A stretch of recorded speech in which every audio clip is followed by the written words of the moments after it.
Before you think too far, chainsaws were not always the powerful machines we know today.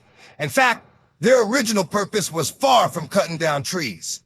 Back in the late 18th century, Scottish doctors John Aitken and James Jeffrey invented the first version of the chainsaw, a flexible saw used for a very different task. This crude device was designed for removing ossified or bone-like tissue during childbirth. The saw was used in a procedure called symphysiotomy, where doctors had to widen the pubic cartilage to make childbirth possible when complications arose. It was also used to remove diseased bone.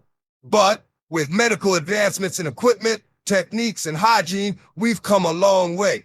Natural childbirth and cesarean sections have become much safer, making these older, brutal procedures largely obsolete. Today, the flexible saws used in childbirth and the early chainsaws are no longer a part of medical practice. We've moved past the need for these tools, thanks to safer medical techniques and a deeper understanding of the human body. So, the next time you see a chainsaw, remember its origins weren't always about cutting wood, but rather they were once a tool to save lives.